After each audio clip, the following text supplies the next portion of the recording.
Okay, we're going to go over Unit 2 test, which was the test over adaptations, natural selection, and selective breeding. I'm using Kami. I'm going to highlight the questions. Remember, these are strategies you should be using on your test too when you're taking it digitally. It says, how do gills of fish help their survival? So gills is our key thing there for survival.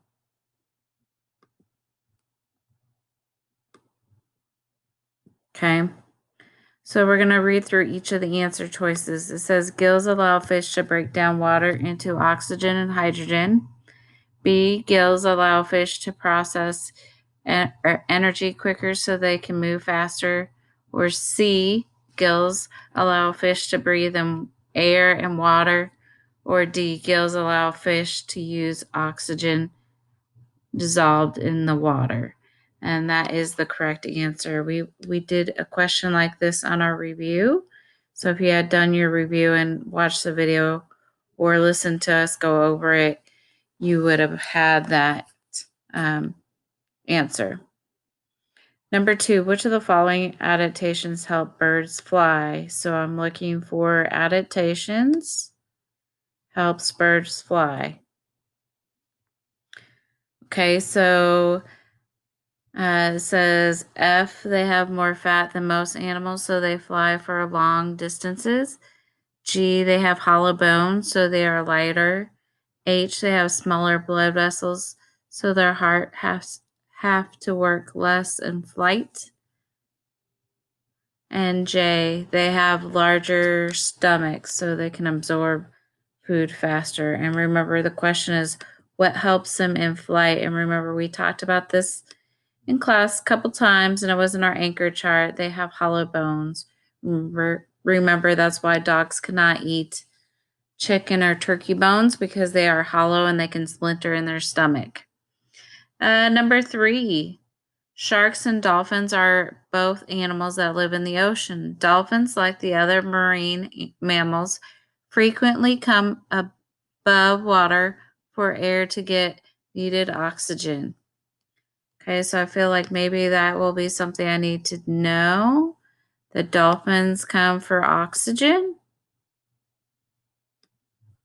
Remember, that's why they have the hole at the top of their head.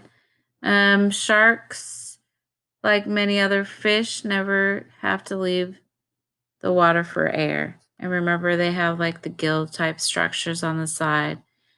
The question says, which of the following best explains why sharks do not have to leave the water for air? So best explains sharks do not have to leave water for air. Oops. Oh no.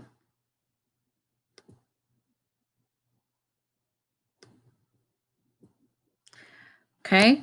So because they do have the lines on the side, and that does look like gills, then we would probably pick an answer that sounds like what fish with the gills. So let's look through. A, sharks do not need oxygen to live. B, sharks' gills extract oxygen from the water. C, sharks have lungs that store oxygen. And D, sharks absorb oxygen through their skin. So again, it should be B, like the fish. Okay, so that was 3B. Number 4, 2 students conduct a bird dissection to study various structures that aid in survival. The table below shows their observations from the dissection. Okay, so something important to note, observations of bird. Oh, no, why is it way up there? Okay, observations from dissection. I don't know why it's highlighted at the top, but I was going to highlight that in the table. Over here, it gives us the structure and the function. Remember, function is just another way to say a job.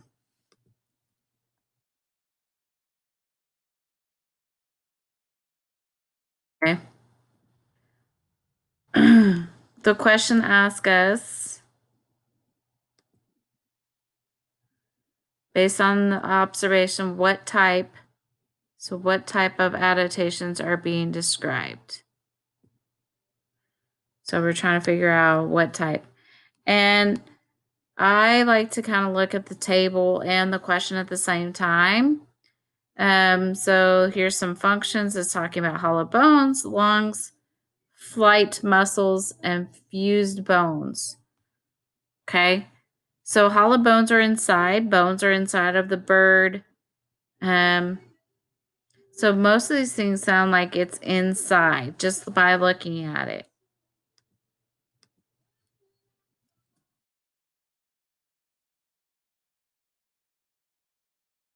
Remember when we're doing dissections, that's another hint there. Dissection would be cutting into the bird. So those are all inside.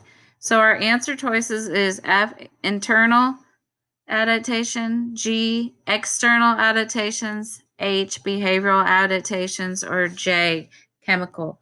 Remember, we had some things to help us remember. Internal would be, remember that prefix means inside. External for EXT is, oops, outside.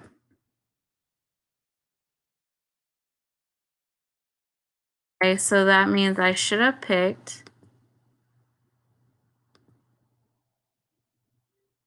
the first one, internal. Number 5, what purpose does the xylem in the plant serve? Remember, this was something we talked about. We had it on a Do Now. It was a discussion in class. Remember, it's in the stem.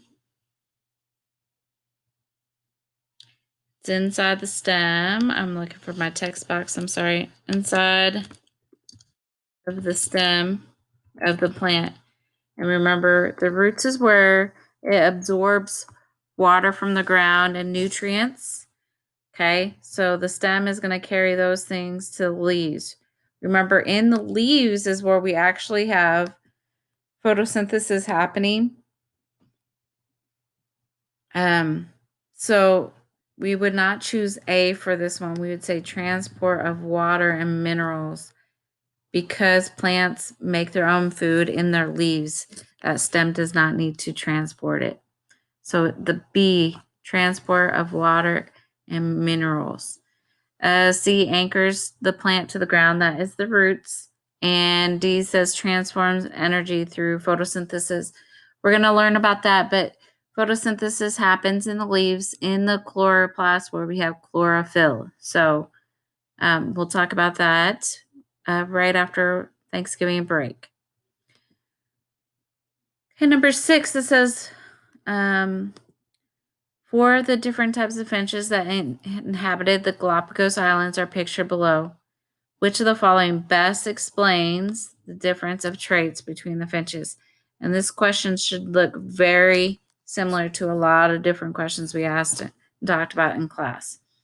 Okay, so you are choosing what answer choice is best explaining differences in traits.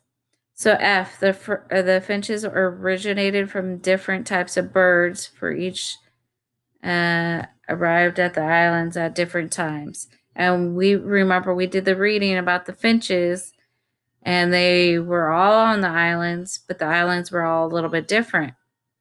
They all came from the same finch. G, some finches stretched their beaks out to crack hard seed, and the trait was passed on to their offsprings. Okay, so I kind of like the answer. We're going to leave it. We said it can't be this one, so we're going to strike through that one. We said the finches are exposed to different temperatures throughout the year, causing variation depending on the season. Okay, I'm not going to cross that one out yet. The process of natural selection causes differences to arise due to differences in the available food. Okay, so why I didn't cross out H and G yet is because they have some degree of truth in them, but they're not all true. So remember, Yes, there was different food available to the birds. Oops, I didn't want to strike that out. How do I delete that?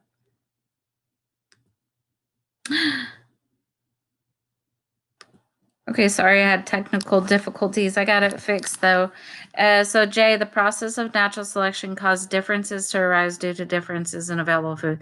That is the best sounding answer. That is completely true. Their beaks changed because of the food that was available to them, because of the different temperatures and conditions on the different islands.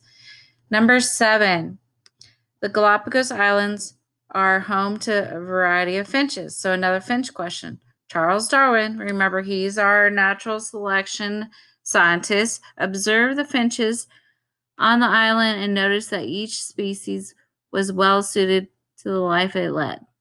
For example, finches that ate insects had sharp, slender beaks. Finches that ate seeds had strong, wide beaks. And I'm going to highlight that because I might need that. Okay, according to the above information and image, beak shape in these finches is an example of, so beak shape, example of what? So we have A, adaptation, B, simulation, C, competition, or D, environmentalism. Okay? So remember this chapter, we really use the word adaptation a lot. So number 7, you should have had adaptation. Number 8, study the diagrams of the mouth parts of 4 different insects shown below. So we have the honeybee, the housefly, the cockroach, the butterfly. Says which of the following could have a valid explanation for the differences in the mouth parts. So valid meaning correct. Correct. So we're taking our evidence and we are making a valid conclusion, meaning that it is using evidence.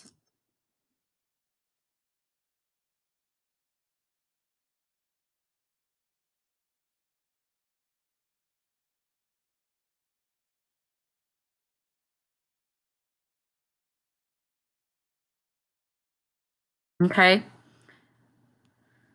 So our choices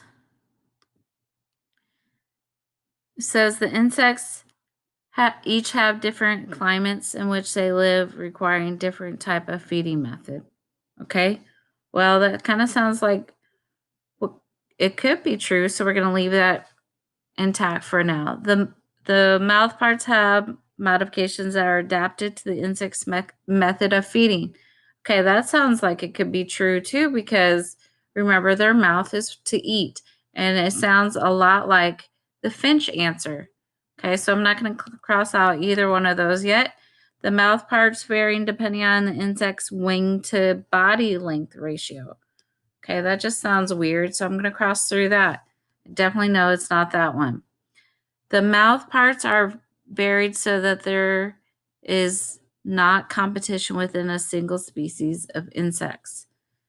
I'm going to cross through that. That's not necessarily why. They're still going to have competition with it in their own, the ones that have mouths like theirs. Okay, so again, this sounds like a question that's a lot like this up here.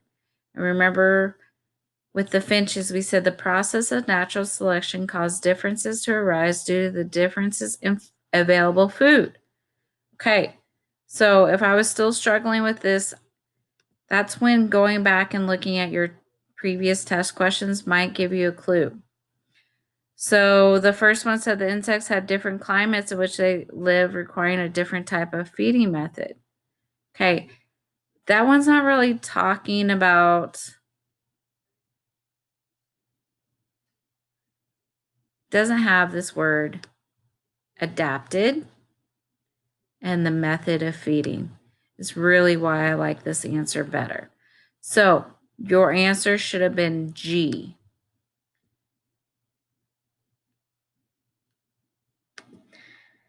Humans have selected the traits of dogs in order to use the dogs for specific jobs.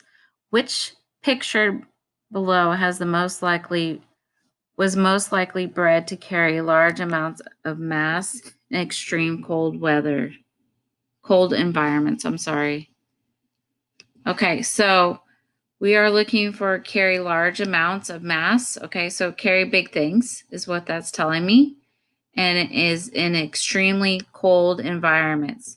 So if we think about something that can carry a lot, we're usually going to pick a strong, athletic,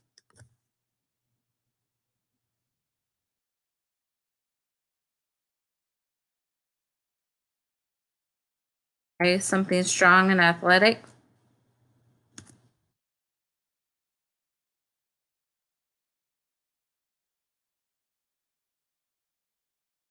Of course, I can't spell.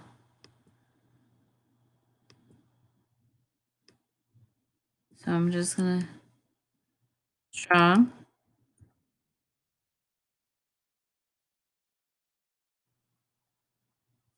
Okay.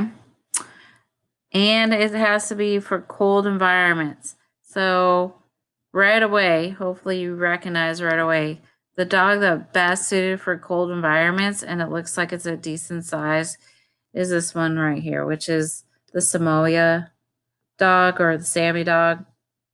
Okay, number 10, humans have selected the traits of dogs in order to use the dogs for specific jobs. Which dog picture below was most likely bred to hunt?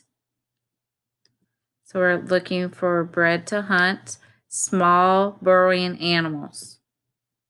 Okay, so rodents, anything that goes in the ground. And remember, if we look at it and we're looking at their size, which one looks like you can fit it in a small hole is what I would think about. And in that case, it's going to be the Dachshund, the weenie dog. All right, number 11. The dogs below are different breeds of the same species descended from one common ancestor. Remember, we watched this video and it was the wolf, right? Says, which of the following best explains the change in genetic traits that exist among the dog species? So we have to think about, how do we get there? Remember, who was involved? So if we think back to the video that we watched, remember wolves started living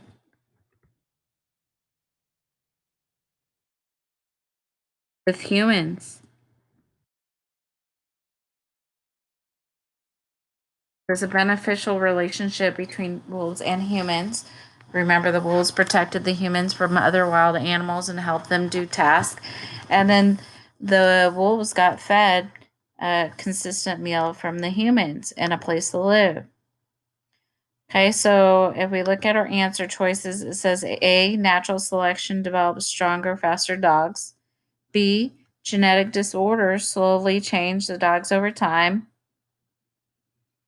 C, the dog owner selectively bred dogs for desired traits.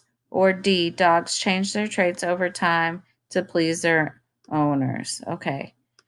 Well, I'm sure dogs wish they could change their traits just like you and me, but we know that it's not true. Remember, natural selection happens in the wild without human presence. And we said, remember, they started living with humans. And it's not a genetic disorder. Actually, humans were selectively breeding the dogs that they wanted for desired traits. Oops. I'm sorry. I did the same thing. Don't cross that one out, but that's the answer choice that you should have had. You should have had C, dog owner selectively bred for desired traits. Okay, number 12. Plants have different signals for attracting pollinators. Remember, pollinators are going to be like bees. This is uncommon for the same plant to have more than one signal. Oh, it is not uncommon for the same plant to have more than one signal. Okay, if you're like me, sometimes you have to go back and reread and slow down. There's no shame in that. So please make sure you do that. Which of the following would not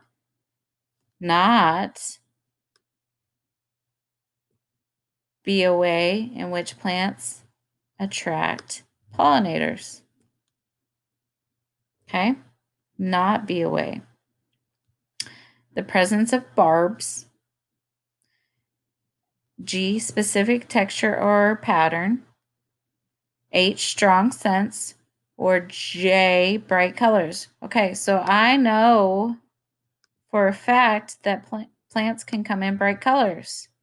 I know for a fact that some flowers have a strong scent, like gardenias, that you can smell them, or magnolia flowers. You can smell those from far away. Okay, specific texture or pattern will be something else they could visually see. So that is not the answer. So your answer should be F. Barbs are like kind of like stickers on the side of the plant, so that would hurt them. It would not attract them. Okay, number 13. Stone flounder are fish that have the ability to hide from predators and prey by blending in with the gravel and the sand at the bottom of the ocean. Okay, so it's talking about blending in. So I want to highlight blending in. This ability is known as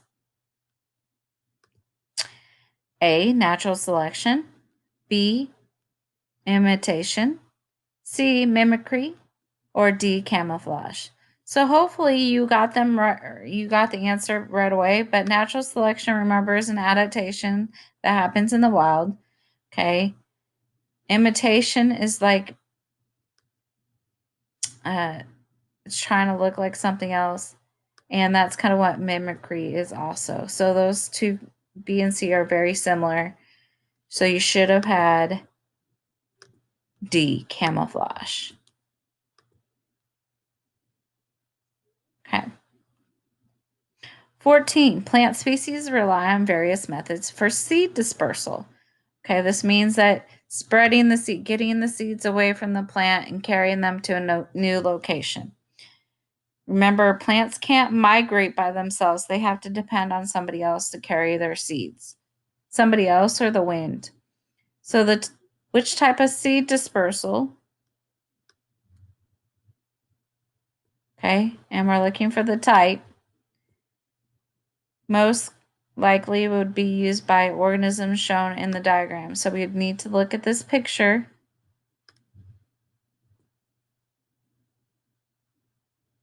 Okay.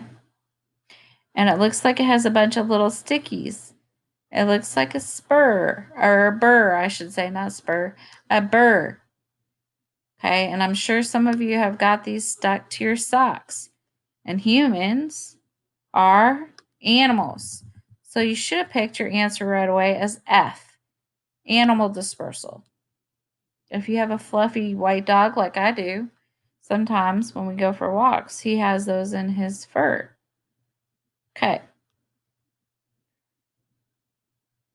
15. Observe the leaves in the diagram above. Identify which leaf has the genus classification of Betula is what I would say that's probably is.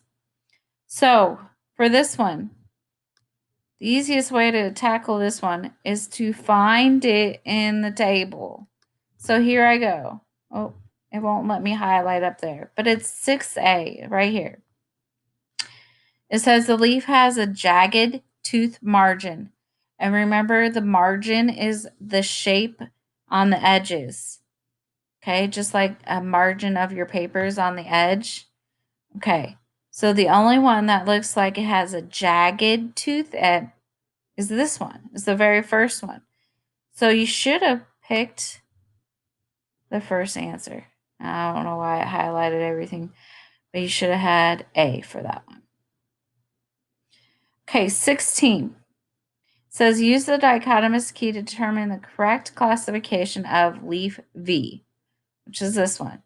So I'm looking for this one. Okay, so what I would do is I would start at 1A, 1B. Remember, you could have used your vocab for this or notebook where we had a picture. But is this a compound leaf or a simple leaf? Remember, a compound word is more than one word together. A compound leaf is more than one leaf put together. So it definitely has a compound leaf. So I'm going to go to 2. Remember, put your finger beside 2, A and B now. It says it's a palmate. It's lobe leaves that radiate from a central point, or it's a pinnate, leaflets on either side of the stem. So if we look at the picture, it looks like leaves are coming from either side of the stem. So I'm going to go to 3, 3A, 3B. Leaflets tapered to pointed tips, or oval leaflets with rounded tips. So if I look at them, it looks like they're oval and they are round. So I know my name of this leaf is this Robinina, is what I would say. So I know it has to be J. J. Okay, moving on to 17. We're using another dichotomous key this time. We are, what says, what is one characteristic used to classify the insect? Okay, so if we look at the table, it's asking us about wings. It's asking about wings and tiny knobs. Wings again, and texture. It's asking about antennae. It's asking about the head, okay? And like a hook-like structure. So let's look at our answer choices. The number of legs. I don't remember seeing number of legs. And when I look back up, I do not see that it asked me about number of legs. So I can definitely cross that one out. Okay, I don't know why I crossed out the other one. The presence of antenna. It does mention an antenna, but it's talking about size. So let's just leave that one. Does it ask us about the number of wings? Yes, it does. So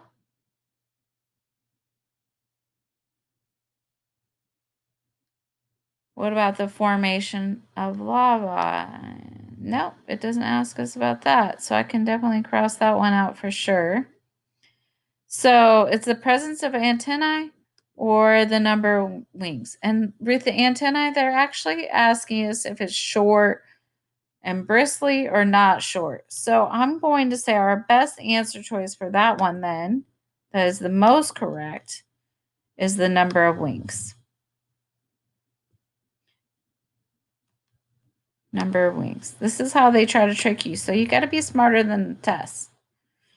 Because sometimes they try to tell you half truths, just like some of your friends might. Okay, dichotomous key for insect classification. Use the dichotomous key above to determine the correct classification of the insect in the diagram.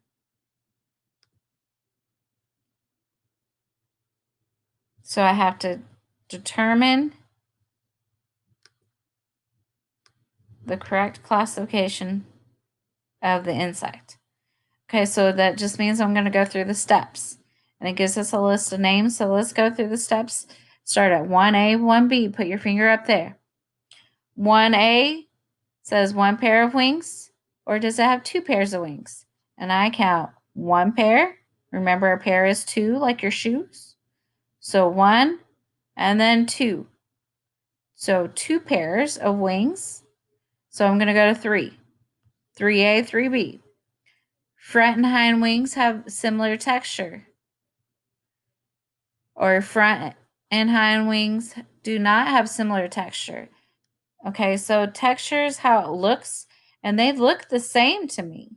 So I'm going to say they have similar texture. So I'm going to go to 4A, 4B. It says front and hind wings similar in size and shape. So when I look at them, maybe. Let's look at my other choice. Front and hind wings Not similar in shape. Well, I would say they are similar in size and shape. So it says I'm going to 5. So 5A, 5B. Antennae are short and bristly, or antennae are not short and bristly. Okay, looking at the antennae, they're pretty long. They're almost as long as part of his leg. So, and the bristly would mean that it looks rough, and I don't see anything that looks bristly. So I'm going to say 5B, not short and bristly. Okay, if that's the case, here's his name. It starts with a H. So it should be this one.